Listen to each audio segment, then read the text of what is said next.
Ce mardi 10 janvier, l'autobiographie du prince Harry intitulée Le suppléant sera disponible dans toutes les librairies en France.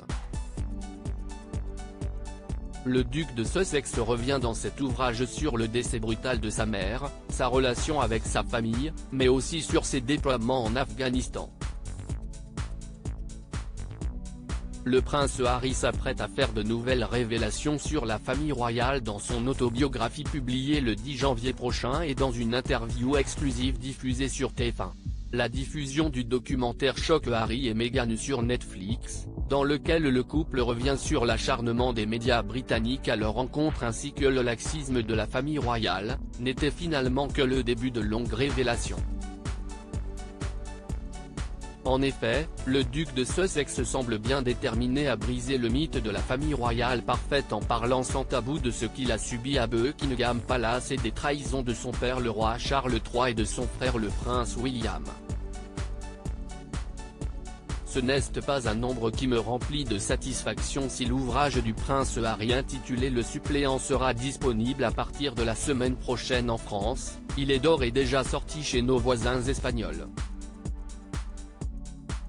Le média britannique The Telegraph s'est ainsi procuré une copie du livre pour découvrir les nouvelles confidences du duc de Sussex qui revient sans tabou sur son deuxième déploiement en Afghanistan.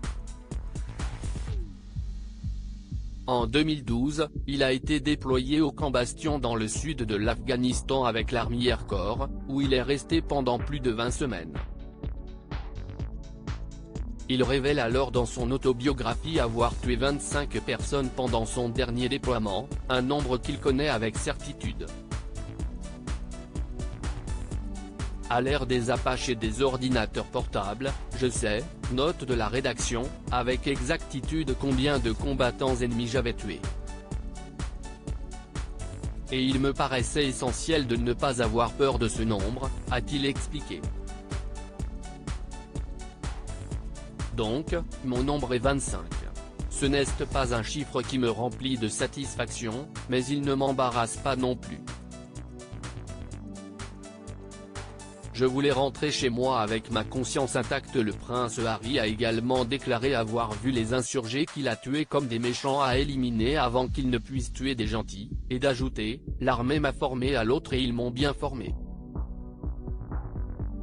Avant de partir une seconde fois en Afghanistan, le mari de Meghan Markle s'était donné un objectif bien précis qu'il a réussi à atteindre. Je me suis donné pour objectif, dès le premier jour, de ne jamais me coucher sans douter que j'avais fait ce qu'il fallait. Que j'avais tiré sur des talibans et uniquement sur des talibans, sans civils à proximité, a-t-il avoué. Je voulais retourner en Grande-Bretagne avec tous mes membres, mais plus que ça, je voulais rentrer chez moi avec ma conscience intacte.